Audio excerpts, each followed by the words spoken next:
மிக முக்கியமான ஒரு மாநாடா பிப்ரவரி 7ஆம் தேதி நடக்க இருக்கிற நாம் தமிழர் கட்சியின் மிகப்பெரிய பிரம்மாண்ட மாநாடு. இந்த மாநாட்டுக்கு அண்ணன் சீமான் சிறப்பான பேரை சூட்டி இருக்கிறாரு.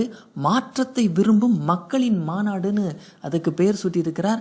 அந்த மாநாட்டுக்கான அழைப்புதலை தான் கைப்படவே எழுதி மக்களுக்கு ஒரு அழைப்புதலா கொடுக்க சொல்லி சீமான் ஆணையிட்டு இருக்கிறார். தற்போதே சுவரொட்டி மூலமாகவோ நோட்டீஸ் மூலமாகவோ பல்வேறு இடங்கள்ல இந்த பிப்ரவரி 7ஆம் தேதி நாம் தமிழர் கட்சி சார்பாக நடக்க இருக்கிற மாநாடு குறித்த தகவல்களை மக்களிடத்துல நாம் தமிழர் கட்சியினர் கொண்டு போய் சேர்க்க தொடங்கிட்டாங்க.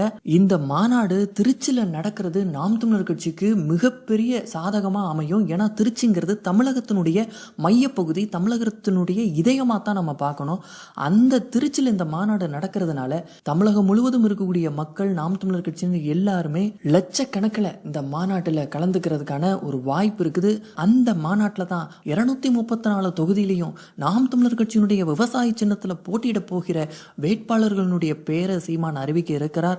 சீமான் சொன்னபடி வேட்பாளர்கள் அத்தனை பேரையும் அந்த தேதியில அறிவிச்சிட்டாருன்னா 2026 தேர்தலுக்கு முதல் ஆளா வேட்பாளர் அறிவித்த கட்சியா நாம் தமிழர் கட்சி இருக்கும். தனித்து போட்டி அப்படிங்கிறத துணிச்சலோடு மீண்டும் உறுதிப்படுத்திய தலைவரா அண்ணன் சீமான் இருப்பார்.